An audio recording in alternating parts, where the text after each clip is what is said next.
Hello, hello. We are in Module 2, Topic 1, Activity 5.4. This is Lesson 5, Activity 4, I guess you could say, from Lesson 5. Now we're talking about the orthocenter. Now just to bring it back a little bit, real quick, we've been going through these points of concurrency. So we've done circumcenter, we've done incenter, we've done centroid. That was 5.3. So where's centroid? Centroid is 5.3. And a centroid is made up of, or is the point of concurrency for medians.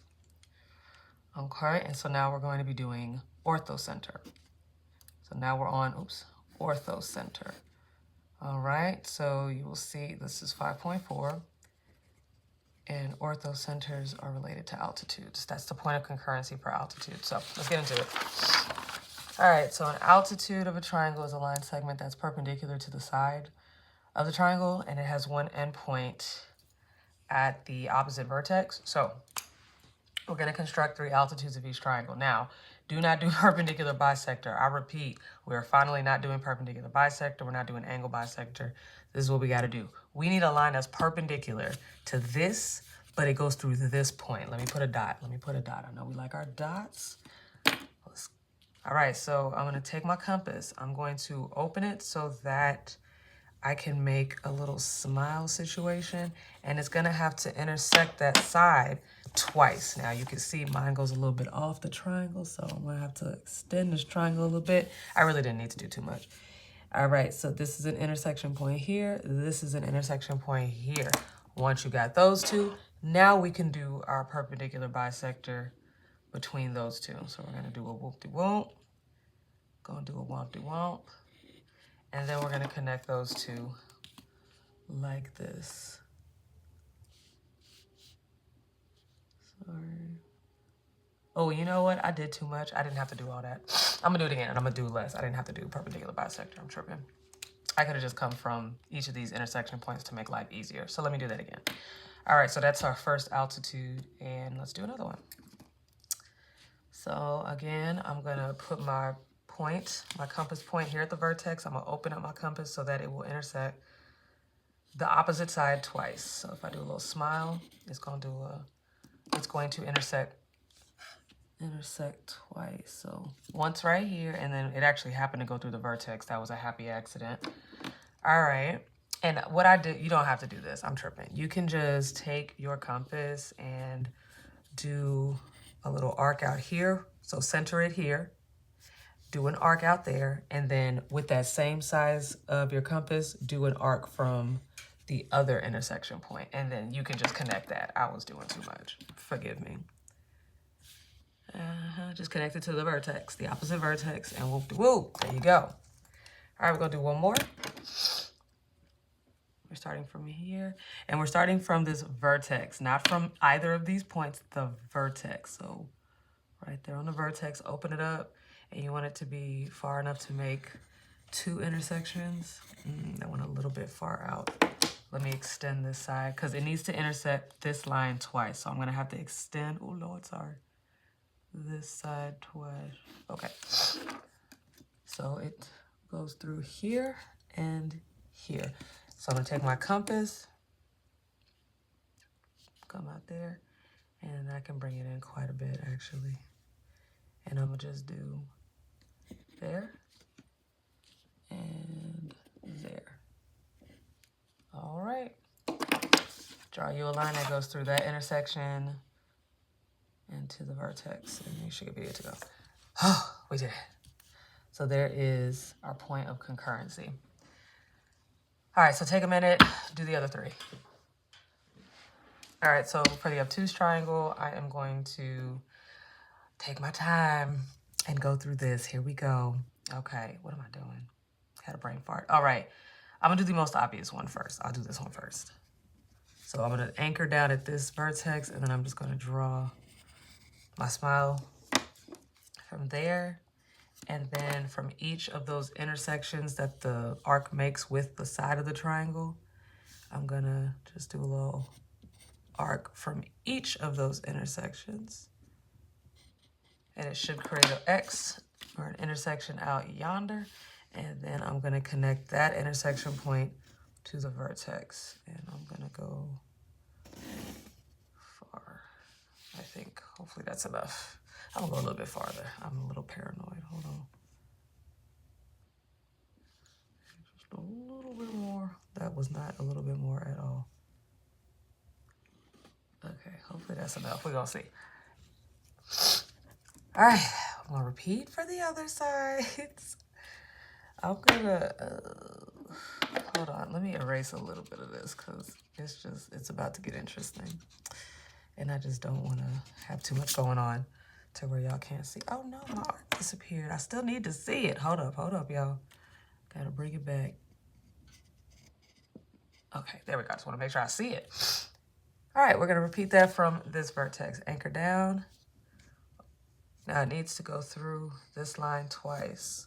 But we got a problem. It goes through once, but it doesn't go through twice. What did we do? We'll do the same thing I did over here. Extend the line segment. So you're gonna extend the side. All right. Extend the side. Uh-oh, wasn't enough. Until you get the intersection that you need. Of course it's not long enough. Hold on. There we go. All right, so we got an intersection there and our intersection there. Okay, and then once you've got that, again, don't forget we're using this vertex, okay? Once you've got that, you just take your compass and you're gonna need to, I can bring it in a little bit.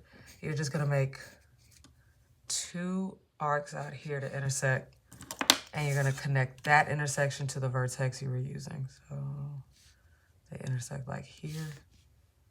And see, they don't connect. I gotta go further. I did pretty good. Called it.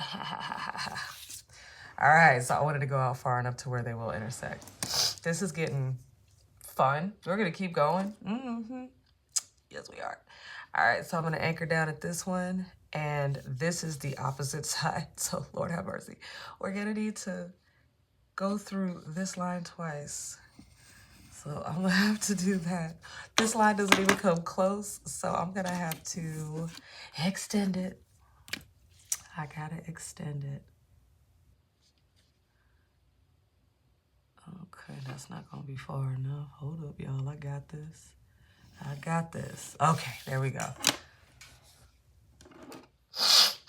All right, so now we got this arc that intersected here and intersected here. Whew. All right, we're just gonna take our compass. I can bring it in a bit. And I'm gonna make up my little X from each of those intersections and connect it to the opposite vertex, like so. Uh-oh, not far enough. I might need to break out my ruler for this. Where'd it go? There it is. Okay, let's see if I can get it over there. Okay, whew, that was a lot.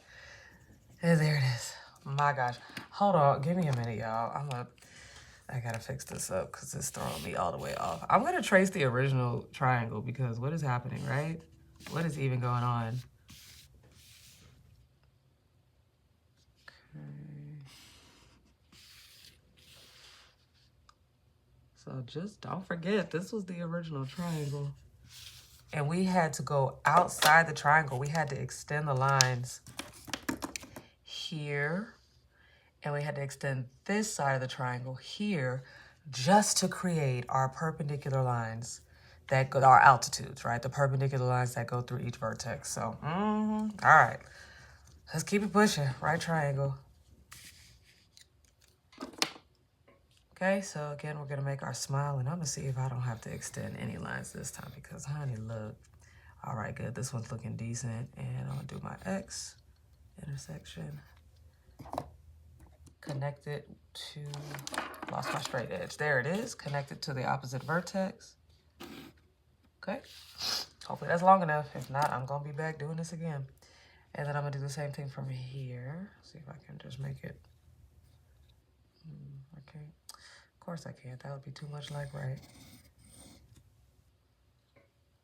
All right, so let me extend this side out a little bit too so I can intersect twice. Okay.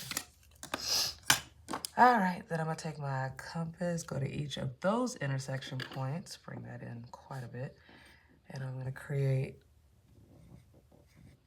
an intersection for both of those intersection points. So when I say intersection points, I literally mean here and here. That's where I put my compass to get these. And then just connect it to the opposite vertex, which was this one. Oh, isn't that convenient?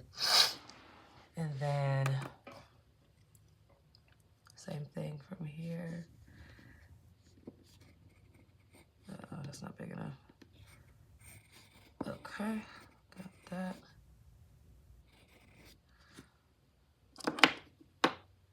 Okay, so this one intersects here and here. Take my compass and make my little X marks the spot right there. Okay, a little bit off. Actually, no. Oh, yeah, it's a little bit off. That's okay. Okay. Oh, Lord, that got really off. Okay.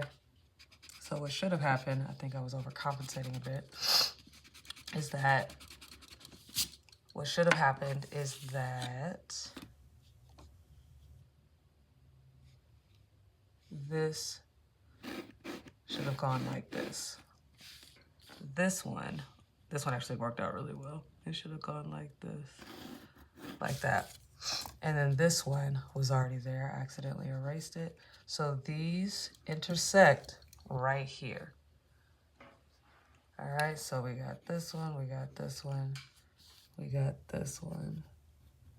And they all intersected right here on the triangle.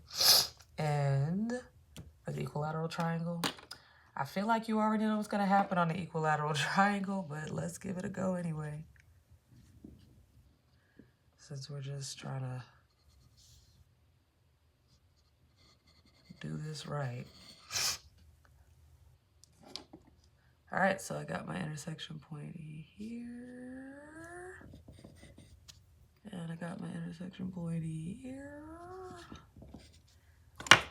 And I'm gonna connect it.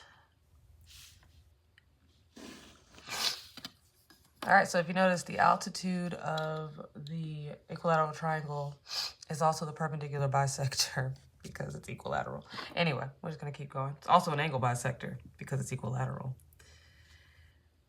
All right, so I'm just gonna keep up this charade. Oh, that was not wide enough. There we go.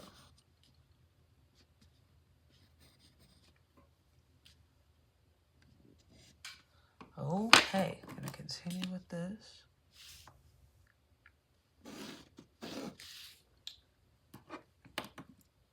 All right, now from this vertex, we go to the opposite side.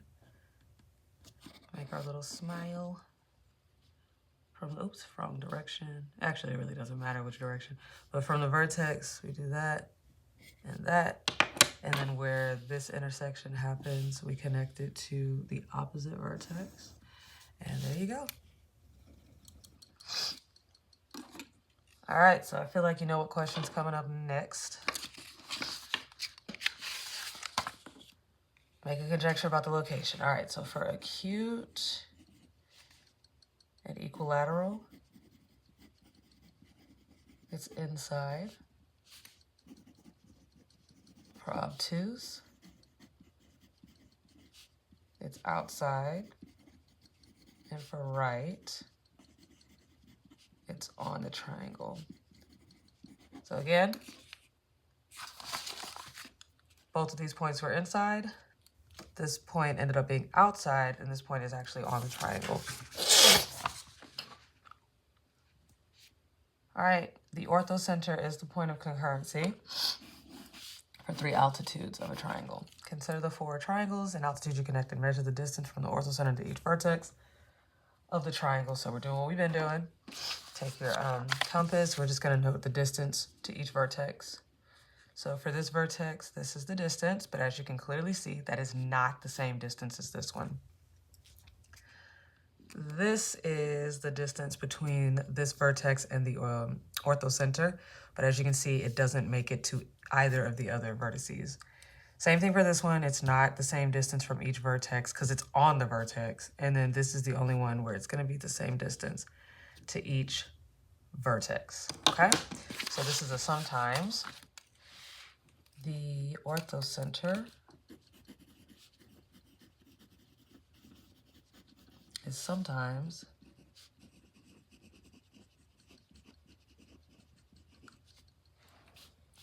equidistant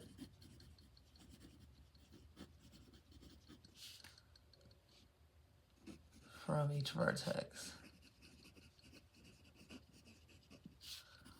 Only for equilateral triangles. Measure the distance to each side from the orthocenter. All right. I mean, I feel like it's pretty obvious, but we're gonna do it anyway. So the distance is very close from the orthocenter to this side. And then if you look here, it is not the same distance there. So it's a no for acute, or at least for non-equilateral acute. Let's try Let's try this one. The distance to this side is not the same as the distance to the other sides. And keep in mind, we have to do perpendicular distance, and it's not gonna work. So it's a no for obtuse. For right, it touches the side, so that disqualifies this one. And then of course for equilateral, it works. It's the same distance to each side. So the answer again is sometimes. So the orthocenter is sometimes equidistant from each side. Because remember, we did vertex last time. This is side of a triangle only for equilateral triangles.